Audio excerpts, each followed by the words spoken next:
Hey everyone. All right. So let's talk about what to look for when you're hiring a coach. So a lot of people ask me, because I have 5 coaches myself. I actually have 6 now, but anyway, so I invest over 6 figures in coaches myself. And what happens a lot of the times, obviously I'm very biased because I own a coaching company and I'm a professional coach myself. So I do have some biases towards this. So I'm going to share them with you.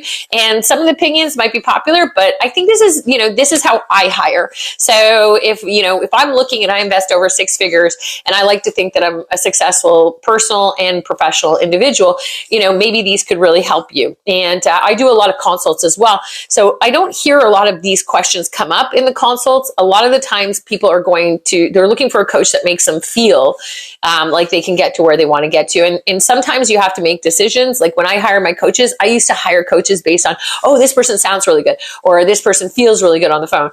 And then it's like, no. I learned a long time ago, you know what? You got to go with very specific criteria. And that almost guarantees that you're going to have a great coaching experience.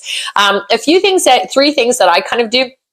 The first thing is that I never hire somebody who is a part-time coach. If whatever industry or whatever coaching that I go for, that individual has to be full-time. I have to know that that person is good enough at what they do that they don't need to moonlight. Okay, that they're in it, they're serious about it, it's their income, it's what they want, it's what they're doing, they are vested in it. If they're vested in it, then I know that they don't have a backup. They're not going to just go out and be like, so they're not looking for, I have a real estate business and, whatever the case is, but I'm going to coach on the side.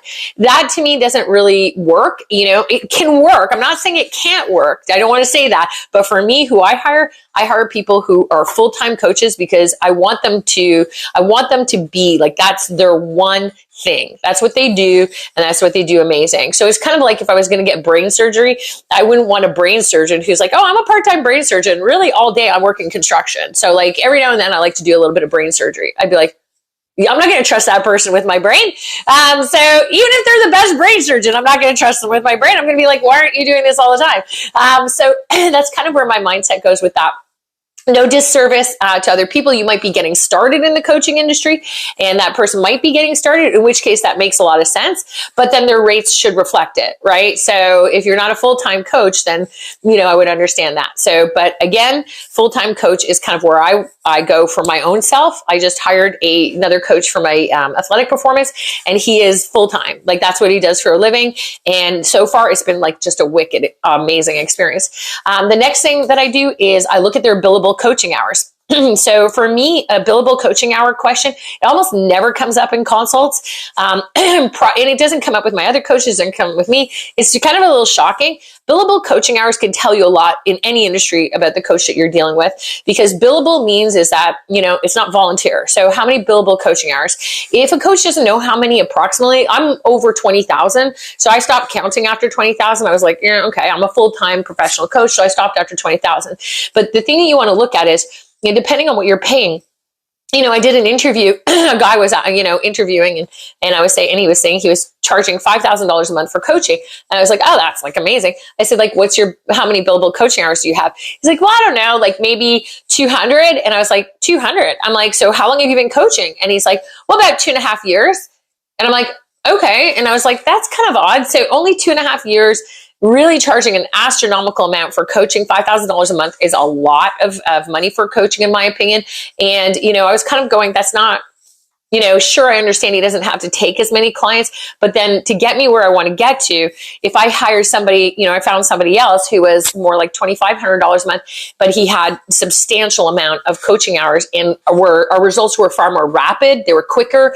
We didn't need a long time. So my version is like, if I have over 20,000 billable coaching hours, I can do a 30-minute call that's way, way, way better. I could probably do it in 20 minutes, a call that would move somebody ahead way faster than somebody who maybe has 100 or 300 or even 1,000 billable coaching hours. They're going to need a lot more time. They probably aren't as diversified. So depending on where you want to take your business, the lower the billable coaching hours, the more entry level that you're probably going to get somebody. They don't have the patterns developed yet strong enough as somebody with a lot. So that's where experience, with hours really trumps what you're getting. So, and it doesn't mean, again, it doesn't mean somebody's good or bad. It just means at the beginning of my career, I had to coach longer on calls because it took me a lot longer to figure out where to go. So as things evolved, I can coach faster, more rapid.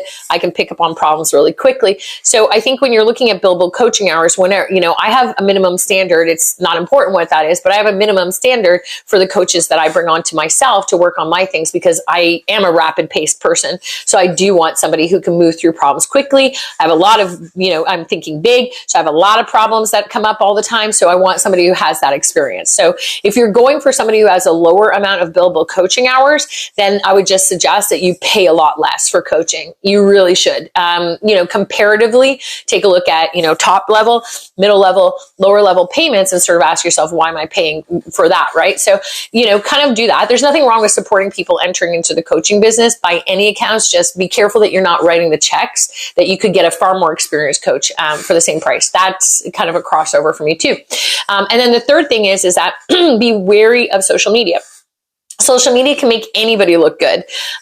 You have to really look at the coaches that you're looking at on social media and see, do they have success stories? Are they really showing you actual clients who are succeeding at a high level? Or are they just really damn good at social media? Okay. That's a big thing. It's hard sometimes. I'll watch somebody who I've coached before and they'll be out there saying, I'm going to coach. And I'll be like, that person didn't even sell anything. They couldn't afford their pants or whatever the case is. And I'm like, and I'm looking and I'm going, but they're so damn good at social media that they're going to get people trusting them. And you've got to validate that. You have to wake up and really see there's a very big difference in this world right now with the authenticity on social media versus what you're actually getting. To me, I wouldn't want to waste any money, not even a month of paying for a coach on somebody who is just really damn good at social media. And, you can see the differences. It's the people who are on social media just going, I can do the following, da da da da da da, and all the verbiage looks the same. It's the same kind of rant. So you want to kind of decipher through it and say, who actually has the clients and who's killer kick ass at social media and looks like they're killing it, but really doesn't have anything that I'm seeing. So the example I could use is the athletic coach that I hired now. I know that he works with a lot of pros because they tag him, they talk about him. I've seen on his posts, I've seen him talk about his specific clienteles.